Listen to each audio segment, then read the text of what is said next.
Bye Bharat is my home को compose किया गया है। तो किसके द्वारा कंपोज किया गया है? तो यहाँ पे हो जाएगा right answer option number D यानी कि डॉक्टर जाकिर हुसैन। डॉक्टर जाकिर हुसैन के द्वारा कंपोज किया गया भारत इज माई होम।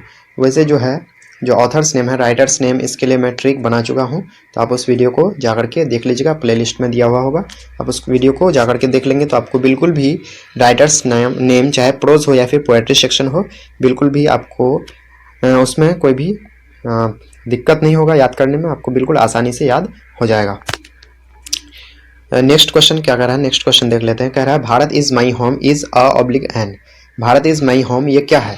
तो भारत इज माई होम ये एक स्पीच है जो कि डॉक्टर जाकिर हुसैन दिए थे 1967 में, यानी कि 1967 में ये स्पीच दिया गया था डॉक्टर जाकिर हुसैन के द्वारा जब वो राष्ट्रपति बने थे।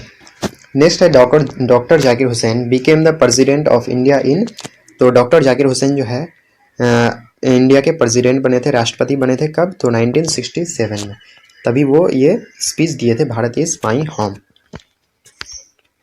नेक्स्ट क्वेश्चन क्या कह रहा है, नेक्स्ट कह रहा है dash is the prime instrument of national purpose. तो इनमें से कौन सा प्राइम इंस्ट्रूमेंट है, प्रमुख इंस्ट्रूमेंट है, प्राथमिक इंस्ट्रूमेंट है नेशनल पर्पस के लिए, राष्ट्रीय उद्देश्य के लिए, इनमें से कौन सा प्राइम इंस्ट्रूमेंट है? तो यहाँ पे जो हो जाएगा ऑप्शन नंबर बी यानी कि एजुकेशन। एजुकेशन ये जो है प्राइम इंस्ट्रूमेंट है नेशनल पर्पस के लिए। नेक्स्ट क्वेश्चन क्या कर रहा है, नेक्स्ट क्वेश्चन कर रहा है the quality of education is inescapably involve in the quality of dash. यानी कि एजुकेशन का जो क्वालिटी है वो किसके क्वालिटी में इन्वॉल्व रहता है, शामिल रहता है? तो क्वालिटी ऑफ नेशन, यानी कि जैसा एजुकेशन का क्वालिटी होगा वैसा ही नेशन का क्वालिटी होगा। यानी कि एजुकेशन का क्वालिटी अगर बढ़िया होगा तो नेशन का क्वालिटी भी क्या होगा, अच्छा होगा, यानी कि वो नेशन बढ़िया कहलाएगा। नेक्स्ट क्वेश्चन क्या कर रहा है, doctor Zakir Hussain. Doctor Zakir Hussain was the governor of dash. यानी कि राष्ट्रपति बनने से पहले डॉक्टर जाकिर हुसैन वो गवर्नर थे। तो कहाँ का गवर्नर थे?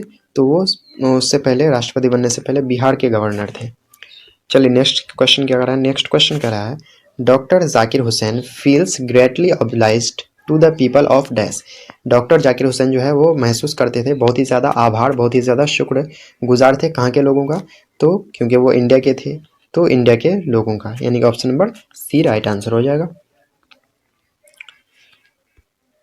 नेक्स्ट है which nation has been called the young state of an ancient people.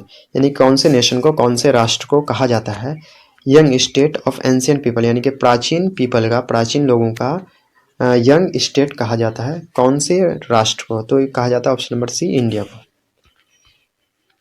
Next question काफ़ी इंपॉर्टेंट क्वेश्चन है, कह रहा है doctor Zakir Hussain was born in. Doctor Zakir Hussain वो बॉर्न हुए थे, तो जैसे कि ऑप्शन देख पा रहे हैं तो 1967 में तो वो स्पीच दिए थे और राष्ट्रपति बने थे। तो यहाँ पे हो जाएगा ऑप्शन नंबर डी यानी कि 1897। Option number D 1897। तो कहाँ हुए थे? तो ये ध्यान रखना हैदराबाद में। कहाँ पे? हैदराबाद में उसकी पैदाइश हुई थी, यानी कि वो बॉर्न हुए थे 1897। Doctor Zakir Hussain was born in 1897। Next है doctor Zakir Hussain delivered his speech in. तो वो जो है डिलीवर किए थे, यानी कि भारत इज माई होम जो स्पीच है उसको किए दिए थे कब? 1967 में जब वो राष्ट्रपति बने थे। नेक्स्ट है dash was the role model of doctor Zakir Hussain. Dash was the role model of doctor Zakir Hussain, यानी कि कौन जो है रोल मॉडल थे डॉक्टर जाकिर हुसैन का? तो इसका राइट आंसर हो जाएगा ऑप्शन नंबर डी यानी कि डॉक्टर राजेंद्र प्रसाद। चलिए नेक्स्ट क्वेश्चन की ओर बढ़ते हैं।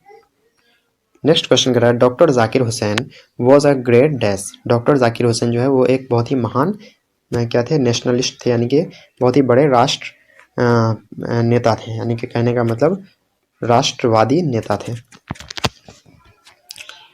नेक्स्ट कह रहा है who has taken the oath of loyalty to the constitution of India. किसने कॉन्स्टिट्यूशन ऑफ इंडिया के प्रति वफादारी का ओथ लिया, यानी कि शपथ लिया? तो यह है doctor Zakir Hussain. Option number B right answer होगा। नेक्स्ट क्वेश्चन कह रहा है that brought a lot of erudition and wealth of knowledge to the presidency. यानी कि कौन जब प्रेसिडेंट बने, यानी कि राष्ट्रपति बने, तो बहुत ही ज़्यादा वो एरुडेशन लाए, यानी कि ज्ञान लाए अपने प्रेसिडेंसी में। तो इसका राइट आंसर होगा ऑप्शन नंबर बी यानी कि डॉक्टर राधा कृष्णन। आगे who said the past is not dead and static, it is alive and dynamic. किसने कहा जो पास्ट वो डेड नहीं हुआ है और वो स्थिर नहीं है बल्कि वो जीवित है और गतिशील है। तो ये कहते हैं डॉक्टर जाकिर हुसैन। क्योंकि हम लोग पास्ट से बहुत सारी चीज़ सीखते हैं इसलिए उसको डेड और स्टैटिक नहीं कहा जा सकता बल्कि वो अलाइव एंड डायनेमिक है।